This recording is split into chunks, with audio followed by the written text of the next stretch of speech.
یہاں ساس کی بھی خدمت ہے, سہرے دی بھی خدمت ہے, دیور دی بھی خدمت ہے, نندن دی بھی خدمت ہے. اپنی باویں ہوگے نہ ہوگے, اللہ نے ماں کو کیوں فارغ کیا ہے؟ صرف خامند کے لیے. میرے اوپر بڑے اعتراض ہوتے ہیں چونکہ ہمارا فیملی سسٹم جوائنٹ ہے اور یہ ہندوانہ سسٹم ہے, یہ اسلامی سسٹم نہیں ہے. ہاں میں یہ نہیں کہتا ہوں کہ کو انکار کریں, اپنے ساس کی خدمت کریں, اپنے سسر کی خدمت کریں خوشی سے, لیکن وہ مسلط ہو جائیں, یہ بھی کوئی اسلام ہے؟ عرب میں آج بھی دستور ہے, جب تک لڑکا الگ گھر نہیں لیتا, چاہے کرائے پہ لے چاہے اپنا لے, اس کی شادی نہیں ہوتی.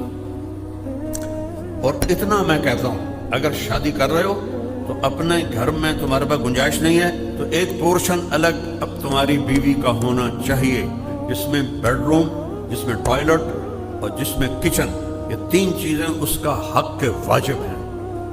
اگر تم یہ نہیں کر سکتے ہو تو پھر روزے رکھو تے تسبیح پڑھو تے اللہ اللہ کرو, کسی کی بیٹی نو برباد نہ کرو. میرا بڑا پیارا دوست, بہت اچھی اس کی شادی, بڑی نیک اس کی بیوی, ماں باپ بس سے بیوی دی کچھ اچھی اڑیا رہا سن تو ملتا ہی نہیں, اور وہ ساری رات کلبوں میں گزارتا تھا. اللہ نے مجھے ذریعہ بنایا, تبلیغ میں لگا. اب جب شادی ہوئی ہے تو بیوی سے پیار ہوتا ہے, آدمی بیٹھتا ہے, بیوی دی کچھ اچھی اڑیا رہا سن تو پوچھتا ہی نہیں. اتنا کہا کہ آخر اس کو طلاق دلوا دی, اور وہ اس دن سے آج تک دماغ فارغ ہو گیا اس کا.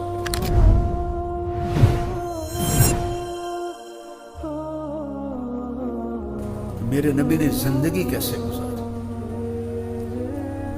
اپنے گھر میں بیٹھے ہوئے جھاڑو دے رہے ہیں, 9 لاکھ کے مالک جھاڑو دے رہے ہیں, حضرت عائشہ کے ساتھ مل کے برتن دھو رہے ہیں. 9 بیویاں اپنے کپڑے خود دھوتے تھے, ہے کوئی تصور میں آنے والی بات؟ اور یہاں ساس کی بھی خدمت ہے, سہرے دی بھی خدمت ہے, دیور دی بھی خدمت ہے, نندن دی بھی خدمت ہے. اپنی باویں ہوگے نہ ہوگے, اللہ نے ماں کو کیوں فارغ کیا ہے؟ صرف خامند کے لیے. میرے اوپر بڑے اعتراض ہوتے ہیں چونکہ ہمارا فیملی سسٹم جوائنٹ ہے اور یہ ہندوانہ سسٹم ہے, یہ اسلامی سسٹم نہیں ہے.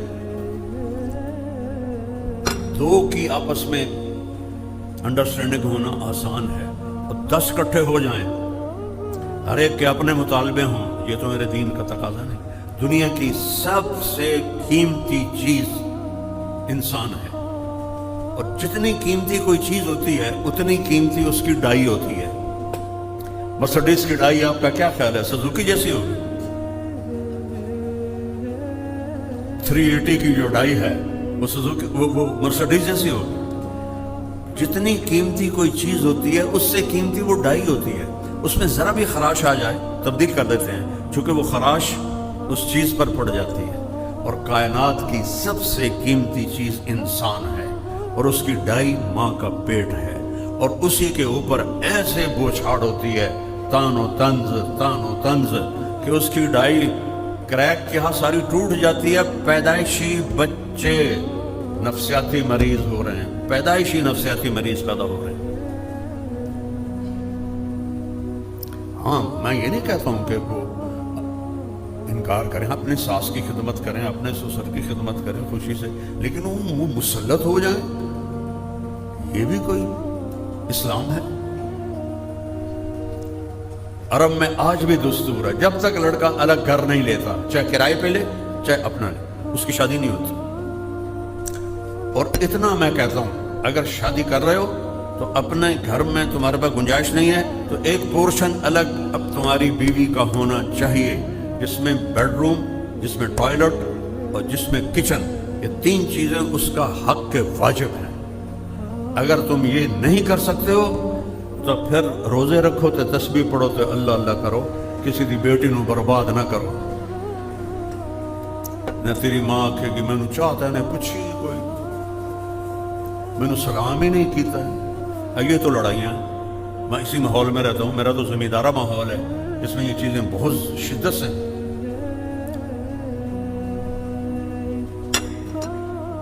میرے اپنے گھر کی بات بتا تو میری فیصلہ آباد شادی, فیصلہ آباد میرا کوئی رشتہ دار نہیں, کوئی لنک نہیں, اللہ نے میرا مقدر یہاں شادی لکھی تھی, مجھے گھر بھی بنانا پڑا, پھر اللہ نے دین کے سلسلے مدرسے بن گیا اور بہت کچھ بن گیا.